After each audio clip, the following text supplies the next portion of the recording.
In Flagler County, we are looking at our Alex Ositis. How are things looking down there? Lauren, good evening, and it's a lot windier than we were experiencing throughout the day. We've been up since Good Morning Jacksonville, bringing you the sunrise shots from here at Flagler Beach. And right now, I can tell you this is the windiest we've experienced throughout the day. We'd had a little bit of rain in the afternoon hours, but right now, you know, we're wearing these masks for COVID-19 reasons, but thankfully I'm wearing it because the sand kicking up off the beach is also making it a bit of a challenge. So protecting myself as well for this. But, you know, we've met a lot of people today right here on the boardwalk in Flagler Beach, talking to them about preparedness for this storm. This is the first one of the season that is threatening the First Coast, and we want to make sure that people had their plans in place. And we did hear that a lot today about how people here in Flagler County are taking things seriously. Some were getting their sandbags yesterday when the sand was available to them. Others making sure that their refrigerators were stocked, things like that. Now, the Flagler County Emergency Management saying that the potential for spot flooding is in the low-lying areas and the barrier island. So we caught up with some folks who live here in Flagler County and wanting to get a walk in before the storm hits. Take a listen to what they had to say about their preparedness plan. And sometimes there's been some like flooding issues, like water in the yards and stuff like that. Some of the roads it was hard to get out on. Lots of debris in the road, but nothing really serious, not in a few years anyway. Now, that woman and her husband didn't evacuate for Dorian. They said because they were just on the other side of I-95 that they did see a little bit of flooding in their yards last year, but they're hoping for something much lighter when it comes to this storm. Now, we'll be in Flagler County overnight and into Good Morning Jacksonville tomorrow, bringing the latest on what impacts we may see here. But I want to go to Jessica Clark, who's in St. Augustine Beach, with the latest from St. Johns County. Jessica? Alex, thank you so much. Indeed, we are at the St. Augustine Pier, and you know what? There's hardly a soul out here. I mean, maybe a handful of people. The breeze is nice and is cooling us down just a little bit. We haven't seen a lot of rain tonight.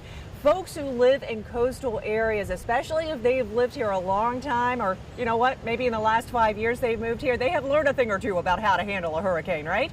So I was in the Fullerwood neighborhood over on the mainland in St. Augustine earlier today. Some people have sandbags on their homes, especially on their lower lying parts of their houses by their garages. Not a lot of people though. Fullerwood is an area that has flooded in the past, so the folks who have lived there for a while know what it's like to have water encroaching on them. One woman I spoke to, her name's Jennifer, she's been there for 20 years, lives right there on the marsh. She knows what to do with her cars. She even put out a sign to let other people know, hey, high tide around here is at 9:16, so beware. If you've got a car, make sure it's protected, or you want to get it out of here because it might be tough to get it in and out with high water on the roads. But once we made a decision, we're in. So that means we might have to drive our car up on bricks, concrete blocks, or in my case, bags of potting soil, which I have already stocked. And when you say you're in, when the water comes up, you are kind of stuck in this spot. I'm stuck in this spot. Okay, so high tide was at 9:16 in the Fullerwood area. Just checked with Jennifer. She said things were great. She didn't even have water in her yard, so that's good. Next high tide, they are going to be keeping a close eye on, but you know, we have not had much of that impact just yet, so we will be watching for that tomorrow in this area. Let's go over to Haley, who was in St. Augustine for much of the afternoon and evening checking with business owners. I have something that hits right here. Sarah Kersey's store on Cordova Street is no stranger to floodwater. The closet took the biggest hit after Hurricane Matthew 4 years ago. Just a ton of water damage, mold, stuff like that. It had to be ripped out. Kersey says her clothing shop took in about 2 feet of water, and it taught her a tough lesson. Always prepare for the worst, hope for the best. On Sunday, Kersey set up a board and sandbags at each of her store's entrances. So you just want to lift everything up off the ground that could potentially just soak up the water or just be damaged. Kersey says she doesn't plan to open the store tomorrow, but will be playing it by ear. On Cordova Street, I'm Haley Harrison, First Coast News, on your side. Haley, thanks for the look. So though swimming was banned at St. Johns County beaches as Isaías started to bear down on the Florida coast, this is what it looked like at Jack's Beach around 4 o'clock this afternoon. Plenty of people still out there in the water, and as you can just see in the power of the waves coming to shore, the storm wasn't even, and it certainly isn't still, quite that close yet. Still extraordinarily powerful out there in the ocean.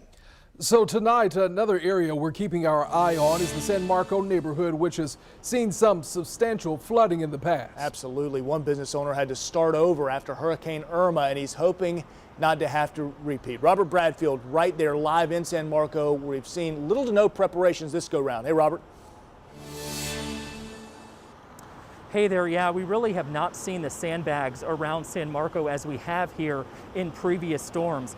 Homeowners and business owners, however, telling me today they are watching our updates. However, right now, there does not seem to be a hurried response to prepare for this storm because they tell me the path that they've been watching. Hurricane Irma was not a welcome customer for Raymond Lutzen, owner of Sherwood's Liquors. 4 feet of water had to be flushed from his San Marco business. Throughout the whole building to the point where we had to gut the whole building and redo it. He survived Hurricane Dorian last year pretty much unscathed, and this time he is not planning to use sandbags. Lutzen has generators should he need to use them, but he's taking his chances based on what he's seen so far with Isaías. We're vigilant and like I said, we've got a kit together for water intrusion and stuff like that. Lutzen is counting his blessings, having been through hurricanes and lucky enough to recover, while some of his neighbors did not. A lot of them didn't come back from it, and we did, so we were fortunate. Back out here live tonight, many of these businesses also not boarded up. It's really a different feeling with this storm. Also can tell you from our previous shot at 6 o'clock, the wind a little bit has picked up more than when we were out here during, again, the 6 o'clock hour. Coming up also in the second half hour here, I talked with a mother who brought her daughter out to the St. Johns River to fish. You'll hear her explain why she decided to enjoy the outdoors before possibly having to stay inside for a while. We're live in San Marco tonight. Robert Bradfield, First Coast News, on your side.